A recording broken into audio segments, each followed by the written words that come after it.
After James Gunn announces the plans for the DCU, it seems like the DCEU, well, not DCU anymore, but the DCU is saved. He talks about the future for the DCU, and honestly, it's pretty exciting. First, James Gunn talks about how the DCU will be connected with film, TV series, animations, and even gaming. This is to ensure that characters will be consistent, played by the same actor, so that all fits within one story. He also talks about some of the movies and TV series that will be outside of the DCU, so things like Matt Reeves' Batman, Todd Phillips' Joker, and even Teen Titans Go, which I don't understand why they're still going with Teen Titans Go and not just bringing back OG Teen Titans. I mean, it was the best. And I mean, we never got a real ending and we got left with an unanswered question, a big unanswered question. And it still bothers me, even after 17 years, you know, like, yeah, we got Teen Titans Trouble in Tokyo, but I mean, it wasn't the same. We need another season of OG Teen Titans and an actual ending. I just had to go on that huge rant about Teen Titans. You know, they did them bogus by not giving them, you know, an actual ending to the series. I mean, it was one of my favorite TV series as a kid. So yeah, the fact that they just kind of ended the series and not giving them an actual ending, it still hurts. So all the stuff that's going to be outside of the DCU, it will all just be considered Elseworld stuff. Elseworld, it's pretty much like Marvel's What If, where, you know, it's just stories that don't follow, you know, DC's continuity. So there are stories like where, what if Superman pretty much landed in Soviet Russia instead of Kansas? Or even Batman taking place in the Victorian era, trying to figure out who Jack the Ripper is. Next, James Gunn talks about the movies that are coming out over the next year, you know, with Shazam, Fury of Gods, says it's going to connect with the DCU, and then moving on to The Flash, which I'm surprised it's still going to be Ezra Miller, but James said that it's a fantastic movie, and it ends up resetting the entire DC universe, and I feel like the way they're probably going to do this, maybe they're going to have Barry go back in time or something. And like, you know, it just ends up messing things up. Who knows what's going to happen? All we know is with The Flash is that Ezra Miller is still playing The Flash. And also it resets the entire DC universe, which is pretty amazing to think about. And after The Flash, we're going to have Blue Beetle and then Aquaman 2. There will be an 8 to 10 year plan of what DC Studios will be in film, TV series, and gaming. So the way James Gunn explains it is that he breaks it down into chapters. He even tells us, you know, a little part about the first chapter, even gives us a title of it being called Gods and Monsters. The first project James Gunn talks about is Creature Commandos. It is going to be an animated series that he's written all the episodes for. He also explains that they're going to have these characters move in and out of animation. So with the voice actors, they're going to be playing their characters in live action. The next project he talks about is Waller. It's going to be an Amanda Waller movie played by Viola Davis.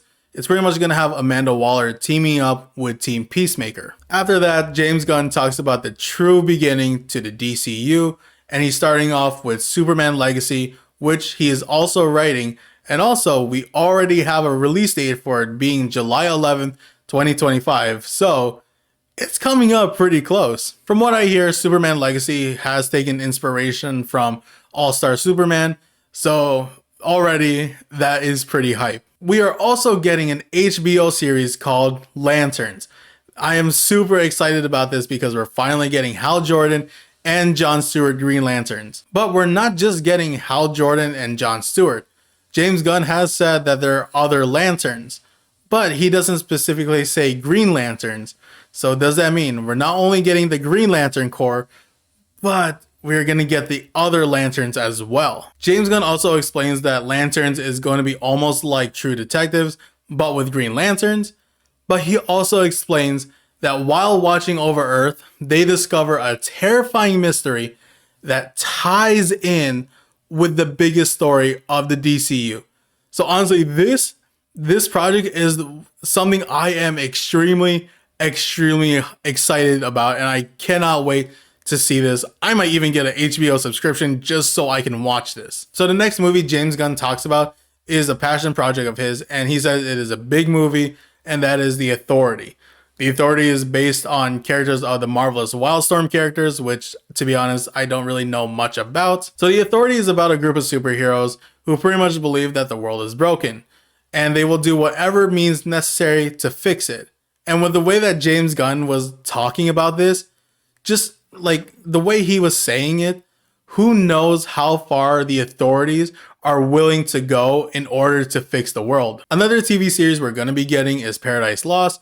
It is going to be taking place on Paradise Island, but also known as Themyscira, which is pretty much where Wonder Woman is from. And James Gunn says that it's going to be almost like Game of Thrones. The next big movie I'm very excited about is the DCU's introduction to their Batman with Batman Brave and the Bold, not the Cartoon Network series from 2008. So with Brave and the Bold, we are finally getting Bruce Wayne's biological son, Damian Wayne, and it seems like Damian is going to be Batman's Robin. And also, James Gunn has said that this is going to be the beginning of the Bat family, so I wonder if that means we are going to be getting Dick Grayson, Tim Drake, Jason Todd, and maybe even Barbara Gordon. We're also getting a Booster Gold TV series. With them introducing Booster Gold into the DCU, I wonder if time travel is going to be like kind of a big thing with the DCU, especially with the fact that Flash is going to be the one that resets the DC universe. So who knows? Maybe future is going to be a big thing for the DCU, especially with the first chapter, or maybe even the entire thing. We're also getting a Supergirl movie, Supergirl Woman of Tomorrow. James Gunn explained that Supergirl is going to be a more jaded character in this movie, which is pretty nice to see. The last project James Gunn talks about is Swamp Thing. He explains that even though it is outside of the DCU, it is still going to like feed into the other stories. In the end, James Gunn explains one of the most important things to him when it comes to the movies and TV series is that all the directors, the writers, the creators, all their visions are unique and something special. He continues by saying that storytelling is king and it's all that matters to them. So pretty much they want to give us something different that we've never seen before. Because they're going to be heavily focusing on storytelling, to me that's very reassuring. Because if they really are going to be putting a lot of focus into storytelling, I feel like the chances of them releasing a half-baked, movie and or TV series would be pretty low, unlike a lot of the movies that we got with the DCEU. So that's pretty much what James Gunn talked about in his announcement video about the DCU. Comment down below, let me know how you feel about his plan for the DCU and what you hope to see in the DCU in the future. So I pretty much got nothing else to say, so I'm going to end the video here. Thank y'all for watching. Don't forget to subscribe to my channel for my other discussion videos, also for my reaction videos. So if you're into any of those, definitely subscribe to the channel, like the video, comment, you know the whole thing. So with all that being said, again, thank y'all for watching. Until next time, see ya.